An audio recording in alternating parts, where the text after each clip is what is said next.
बिस्मिल्लाहिर्रहमानिर्रहीम। अस्सलामु अलैकुम स्टूडेंट्स, उम्मीद करती हूँ कि सब खैरियत से होंगे। आज की वीडियो में हम CS 302 का लेक्चर नंबर 27 डिस्कस करने जा रहे हैं। सबसे इम्पोर्टेंट टॉपिक है डाउन काउंटर्स। डाउन काउंटर्स होते क्या हैं? A down counter counts in a sequence which starts with some maximum count value and counts down to the binary zero. यानी कि कोई भी नंबर होगा जो मैक्सिमम होगा, समझ लें हमने 7 ले लिया, तो 7 से लेके 0 की तरफ अगर वो काउंटिंग कर रहा है तो ये होगा down counter. A down counter is implemented by connecting the Q not output instead of the Q output. ये आपने जहन में रखना है कि जो डाउन काउंटर होगा उसमें हम क्यू नहीं लगाएंगे बल्कि क्यू नॉट आउटपुट लगाएंगे of all the flip flops to the clock inputs of the next flip flops. इस बात का मतलब क्या है कि ये देखें, ये हमारे पास 3 फ्लिप फ्लॉप हो गए। पहले वाला क्लॉक के साथ जुड़ा हुआ है, लेकिन अब जो नेक्स्ट वाला है हमने जो पिछले लेक्चर में पढ़ा था उसमें वो क्यू के साथ कनेक्टेड था, लेकिन ये अब डाउन काउंटर है, लिहाजा ये क्यू नॉट के साथ अगले वाले के साथ कनेक्टेड होगा। इसी तरह अब इसकी जो आउटपुट यहाँ पर आ रही है ये अगले वाले की इनपुट बन जाएगी। तो यही बात हमें ऊपर ये समझा रहे हैं। आगे आता है down counter with truncated sequence. ये ट्रंकेटेड जो वर्ड है इससे रिलेटेड कम से कम 2 क्विज तो आपके लाजमी आते हैं, लिहाजा इसको आपने याद रखना है। A down counter can be configured to count. ये कह रहे हैं जो डाउन काउंटर है हम उसे बना सकते हैं किस काम के लिए? To count down a truncated sequence similar to an up counter. जैसा कि अप काउंटर काम करता है उसी की तरह हम डाउन काउंटर को भी यूज कर सकते हैं, which can count up to any truncated sequence.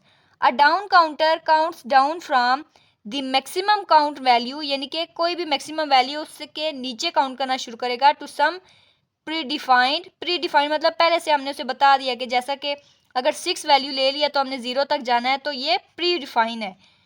Value which is the last count value in the truncated sequence. अब जरूरी नहीं हम 0 ही कहें, हम कहेंगे 6 से लेके 4 तक लेके जाओ, तो ये भी प्री डिफाइंड हो गया, लिहाजा ये डाउन काउंटर के अंदर काम कर सकता है।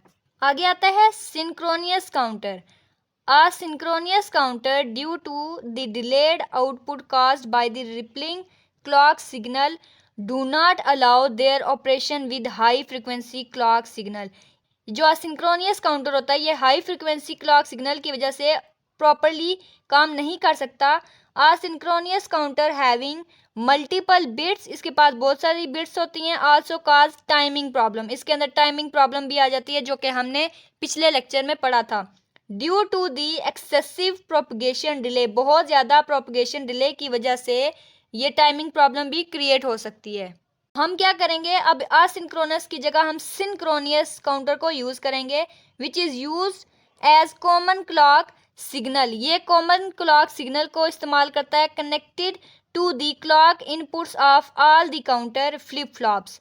Therefore on clock transition all the flip flops simultaneously change their output state. इस बात का मतलब क्या है?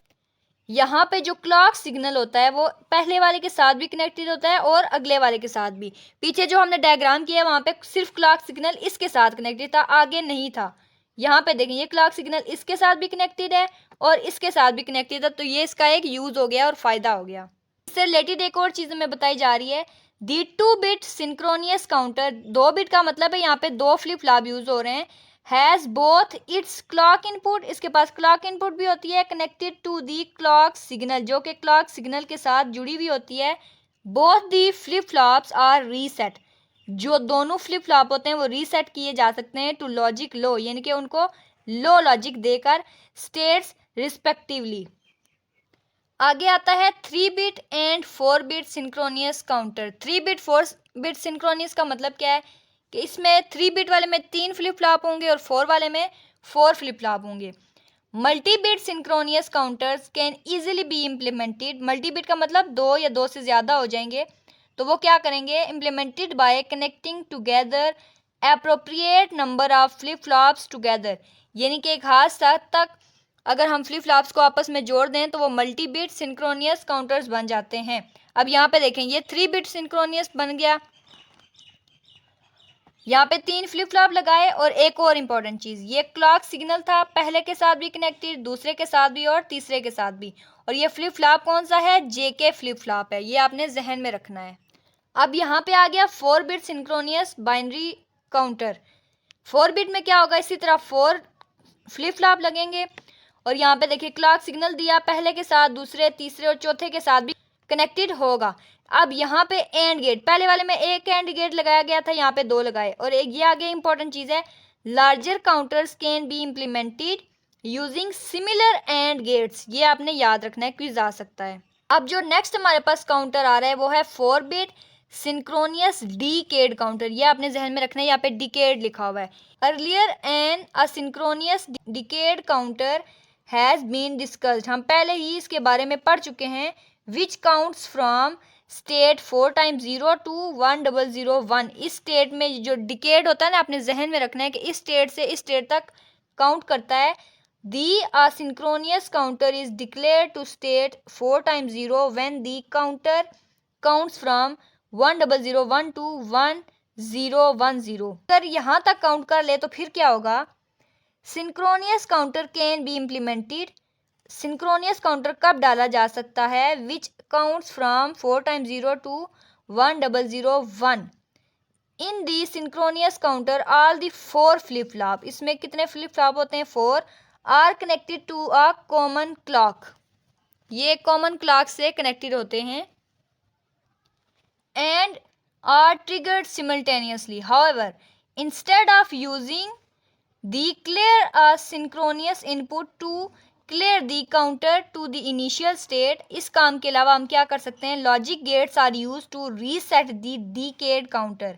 यानी कि क्लियर असिंक्रोनियस इनपुट को यूज करने की बजाय हम क्या कर सकते हैं, लॉजिक गेट्स को इस्तेमाल कर सकते हैं। किस काम के लिए, reset the decade counter to state 4 times 0 after reach state 1001। ये इसकी लिमिट है कि 4 टाइम्स 0 से लेकर हम कहाँ तक इस्तेमाल कर सकते हैं, 1001 तक। अगर इससे बढ़ जाए तो क्या होगा, जो हमारे पास काउंटर होगा वो दोबारा से सेट होकर 0 से काम करना शुरू कर देगा। The implementation of the synchronous decade counter can be understood with the help of function table. ये हमें फंक्शन टेबल दिया गया है, ये सारे नंबर हैं, काउंटिंग है, आगे उनकी बाइनरी फॉर्म लिखी हुई है, 0 की, ये 1 की, ये 2 3, इस तरह यहाँ पे 10 तक लिखी हुई है। अब देखें, यहाँ से काउंटर स्टार्ट होगा और यहाँ पे ख़त्म हो जाएगा। अगर इस नंबर से आगे बढ़ रहा है यानी कि 11 पे जा रहा है तो ये क्या करेगा, रीसेट होकर दोबारा यहाँ पे ये 1 वाले के पास आ जाएगा। तो उम्मीद करती हूँ कि लेक्चर की आपको समझ आई होगी। मिलते हैं नेक्स्ट वीडियो में, रखिएगा अपना बहुत सारा ख्याल। अल्लाह हाफिज़।